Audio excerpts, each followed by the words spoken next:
Halo, selamat malam teman-teman. Perkenalkan saya Desi. Di malam hari ini tanggal berapa ya? 6 Februari tahun 2024. Saya akan menjelaskan kepada teman-teman semua terkait dengan dana apa-apa saja yang akan kita dapatkan ketika kita sudah diterima sebagai awardee LPDP dan kira-kira berapa jumlahnya. Mungkin teman-teman bisa ikut penjelasan dari saya terkait dengan komponen pembiayaan dari LPDP. Jadi, untuk komponen pembiayaannya itu ada dua komponen utama, yaitu dana pendidikan dan juga dana pendukung. Dan di dalam kita melakukan studi itu, kita akan didukung 100% dan tetapi juga kita diberikan limit waktu. Jadi untuk S2 itu diberikan waktu 24 bulan, sedangkan yang S3 itu diberikan waktu 48 bulan. Jadi hanya dikasih 2 tahun dan juga 4 tahun. Kalau misalkan kita lebih dari waktu yang sudah dikasih, ya mau tidak mau kita harus biaya mandiri. Seperti itu. Jadi ketika kita pembiayaannya by LPDP, kita harus konsisten terhadap niat kita untuk selesai tepat waktu, seperti itu. Nah, kita akan bahas langsung kepada dana yang akan kita dapatkan. Yang pertama itu kita bahas untuk komponen dana pendidikannya dulu. Nah, untuk dana pendidikan yang pertama adalah dana pendaftaran. Nah, untuk dana pendaftaran ini, teman-teman, kemarin teman-teman ketika melakukan seleksi beasiswa LPDP itu, kalau misalkan teman-teman daftar LPDP tanpa LOA, teman-teman kan dikasih tiga kesempatan untuk memilih 3 universitas. Nah, nanti dalam melakukan pencarian kira-kira dari 3 ini teman-teman mau kuliahnya di mana, itu dana pendaftarannya yang akan diganti.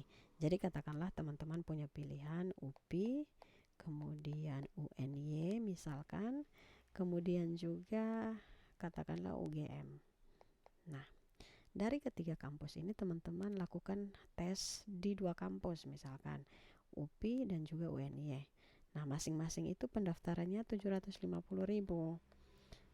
Nah, tetapi teman-teman nanti mau kuliahnya itu pilihnya di UPI misalkan.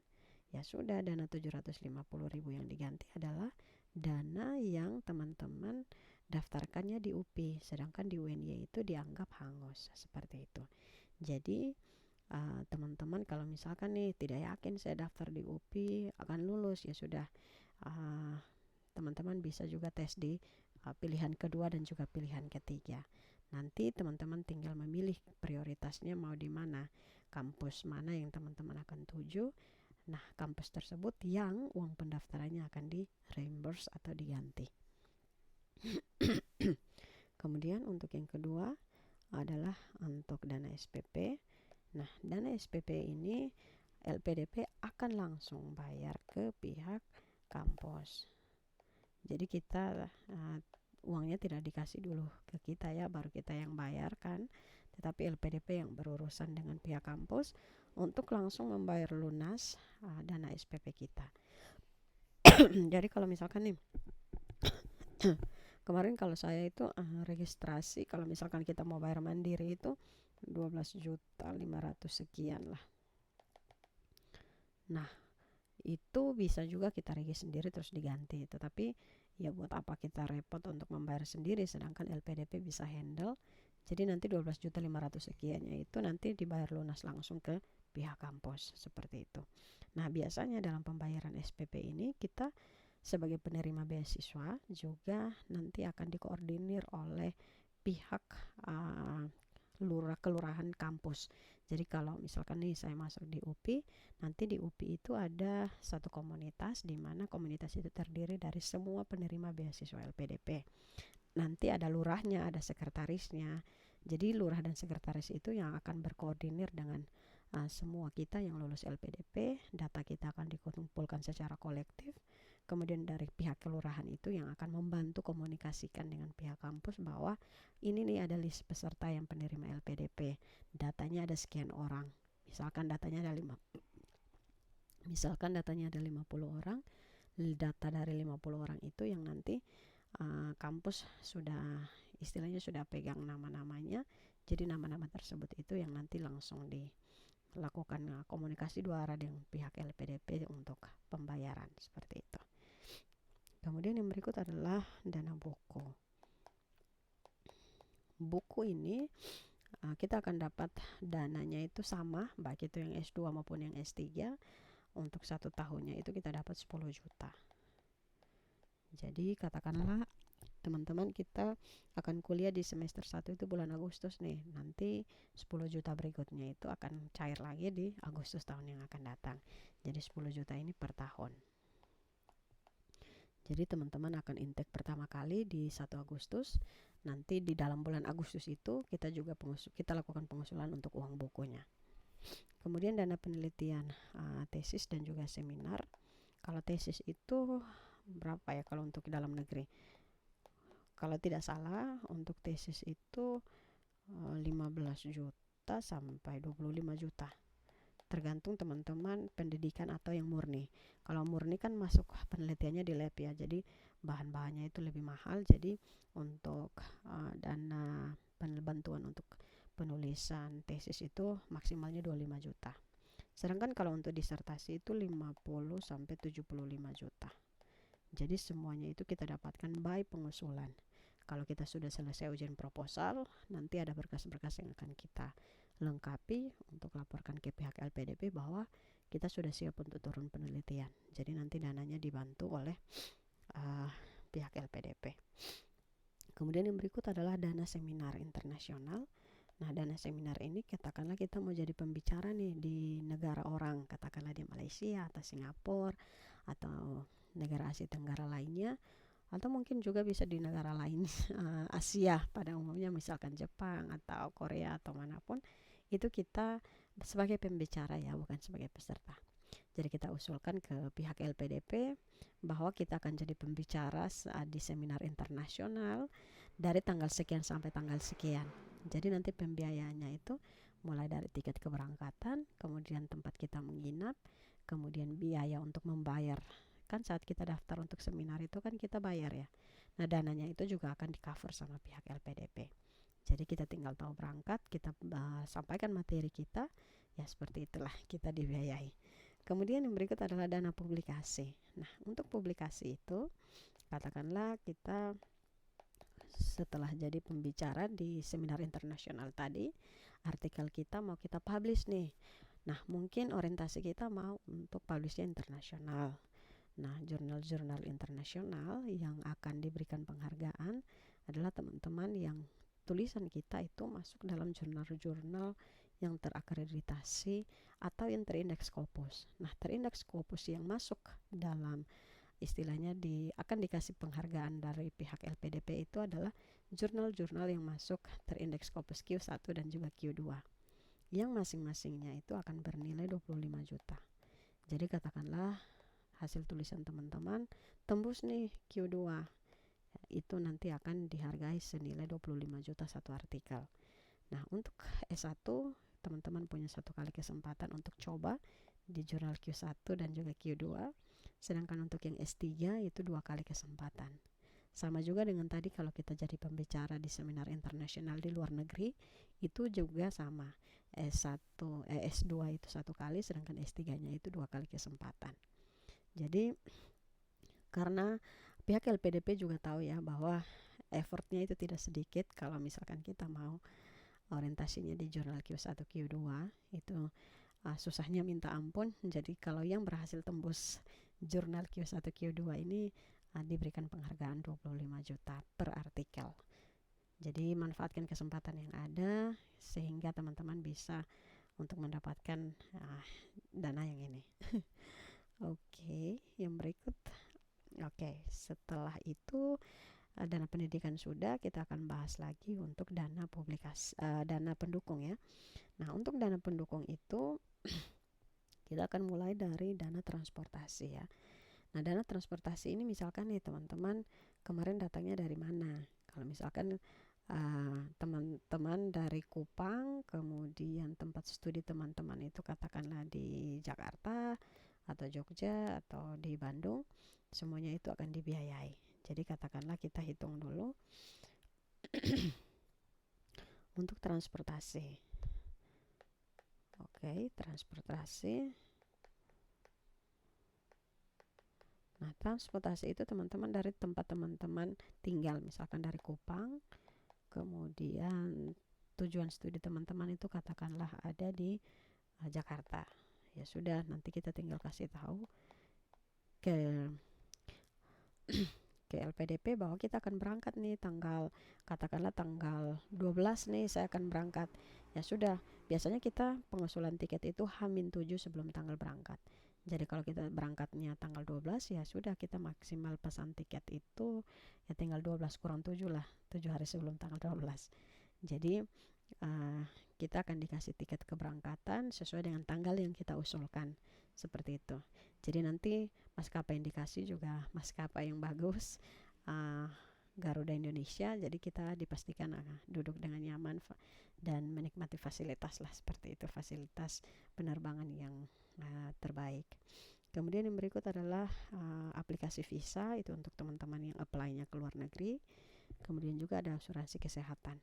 Nah, untuk asuransi kesehatan itu adalah BPJS yang kelas 1, jadi per bulannya itu 150. Nah, 150.000 ini by pengusulan juga.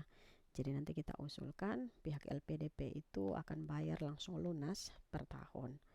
Jadi kita kalau misalkan ada rasa sakit atau terganggu yang memang tidak bisa untuk hanya kita tidur-tidur saja di rumah, ya sudah, pemerintah fasilitasi kita untuk BPJS yang kelas 1. Kemudian yang berikut adalah dana kedatangan. Nah, dana kedatangan ini akan berhubungan dengan dana hidup bulanan. Nah, jadi kalau misalkan nih teman-teman, katakanlah teman-teman akan hiduplah di Bandung ya misalkan ya. Kita pemisalan saja. Nah, uang hidup di Bandung itu per bulannya itu 4.500.000. Jadi daerah-daerah tertentu itu lebih tinggi, misalkan di daerah Jabodetabek tambah Surabaya. Jadi Jabodetabek itu kan termasuk kampus-kampus UI, IPB seperti itu yang di daerah Jabodetabek tambah Surabaya itu 5 juta per bulan. Sedangkan kita selain dari Jabodetabek itu kita dapatnya 4.500.000 per bulan. Seperti itu. Jadi dalam per bulan itu kita dapat 4,5, tetapi dalam pengusulannya di beasiswa itu kita usulkan per 3 bulan. Jadi dalam 3 bulan itu kita dapatnya 13.500.000. 13.500.000 itu untuk 3 bulan ya. Jadi kita usul, kita dapatnya 3 bulan. Kemudian yang berikut adalah untuk dana kedatangan. Nah, dana kedatangan ini adalah 2 kali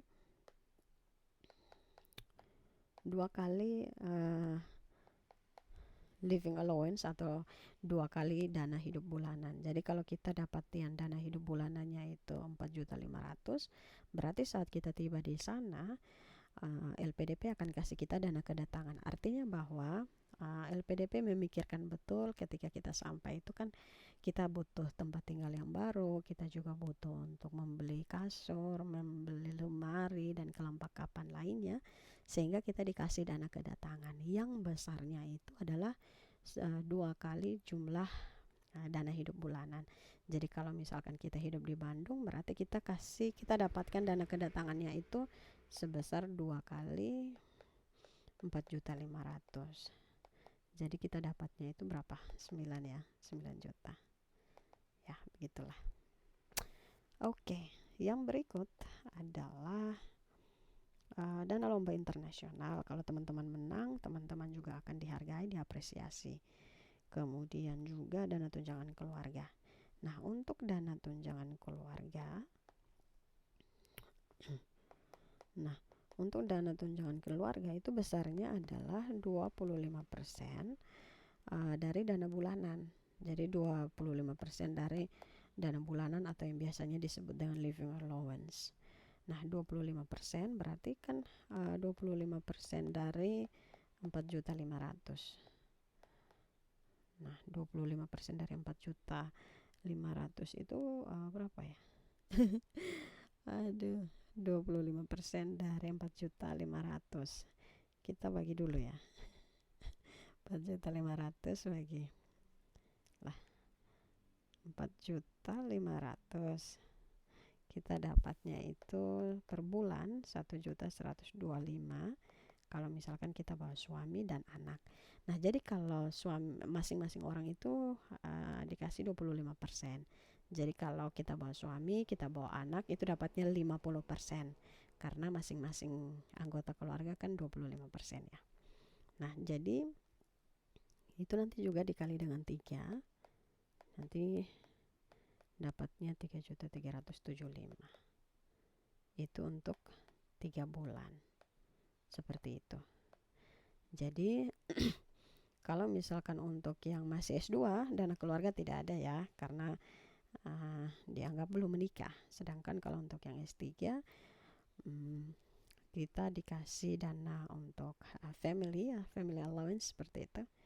Nah, jadi nanti untuk komponen pembiayaan yang nanti pertama kali kita dapatkan ketika kita tiba adalah yang pertama adalah uang buku atau yang biasanya disebut dengan book allowance, kemudian juga settlement allowance, kemudian tambah living allowance, tambah family allowance kalau misalkan kita bawa keluarga.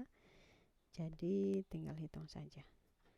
10 juta tambah 9 juta tambah 13 juta tambah ya 3 juta sekian lah. Totalnya berapa silahkan dihitung. Oke, mungkin itu saja untuk komponen pembiayaan yang akan teman-teman dapatkan di bulan pertama ketika teman-teman sampai di tempat atau di kota tempat teman-teman studi. Namun, ada namunnya ya. Yang menjadi perhatian adalah ketika teman-teman sampai di tempat studi, teman-teman perlu untuk membawa dulu uang pribadi, uang sendiri dari orang tua lah begitu, untuk bertahan 1 bulan pertama. Karena semua dana-dana yang tadi sudah saya jelaskan di depan itu by pengusulan. Nah, pengusulannya itu 3-10 hari kerja tergantung loadnya. Jadi biasanya kan intake kuliah itu kan banyak orang ya, jadi banyak orang yang rame-rame mengusulkan di hari yang sama, jadi loadnya itu tinggi dan kita perlu menunggu ya dalam hari kerja tersebut 3-10 hari kerja. Jadi teman-teman perlu nih antisipasikan sampai di sana kan teman-teman harus langsung kos kan, tidak mungkin tinggal di bandara. Jadi teman-teman siapkan dulu uang kos 1 bulan pertama saja lah pokoknya. Uang kos 1 bulan, kemudian juga uang transportasi. Kalau misalkan teman-teman jarak dari kos ke kampus itu cukup jauh, ya tinggal dikali kira-kira 1 bulan butuh berapa. Mungkin 500.000 ya cukup. Kemudian juga uang makan. Kira-kira 1 bulan pertama sambil menunggu uang beasiswanya cair, uang makannya itu bagaimana? Apakah 700 sebulan cukup atau tidak? Nah, katakanlah misalkan teman-teman sudah bisa hitung ini, uang kosnya mungkin 800.000 seperti itu.